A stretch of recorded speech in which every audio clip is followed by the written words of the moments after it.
Hi friends, welcome to my channel.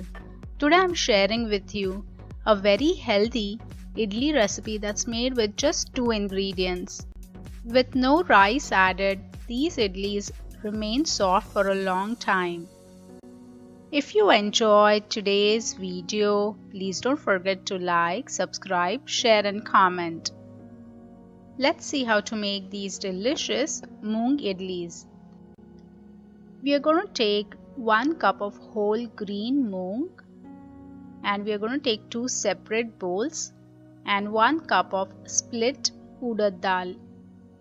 Wash both of them thoroughly and now we are going to soak them in water and let it soak for at least 6 to 8 hours. Now we are going to grind them, so if you have wet grinder even better, but I just have my mixer, so just remove all the water and first I'm going to grind the split urad dal, and you can always add a little bit of water. So we are looking for a thick batter for idli, so I just removed all the water and I'm going to grind it. So the consistency should be really fine. Take a big bowl because we are going to keep it for fermenting, so we don't want it to overflow, so take a big enough bowl. Next I'm going to grind the soaked whole green moong, and again I added little bit of water, so this is more runny consistency. Just add it in the same mixture. Scrape off all the ground whole green moong, the color is great.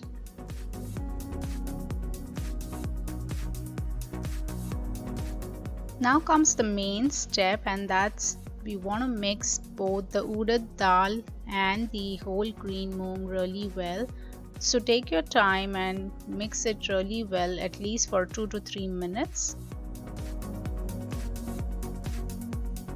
Now this is mixed well.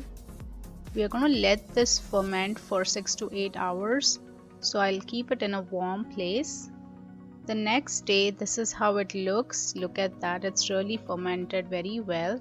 Just mix everything. If you think it's too thick, you can add a little bit of water. Now I'm simply going to season it with some salt. Again, give it a good mix.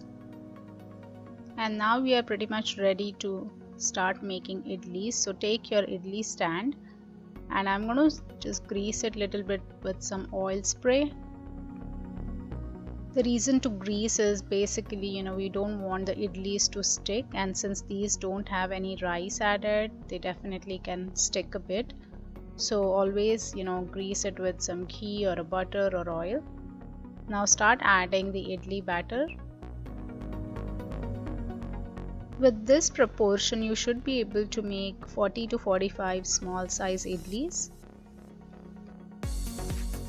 Packed with nutrients, these moong idlis taste so good. Now we are simply going to steam these for 8 to 10 minutes on a medium to medium high flame. These look great. I have let them rest for 8 to 10 minutes. This is to ensure they don't stick. So look at that, they come off so easily. They have cooled off. Let's check the consistency and the softness. So they break very easily. Look at that, they have turned out fluffy as well and are really soft. Enjoy these moong idlis with a dollop of ghee.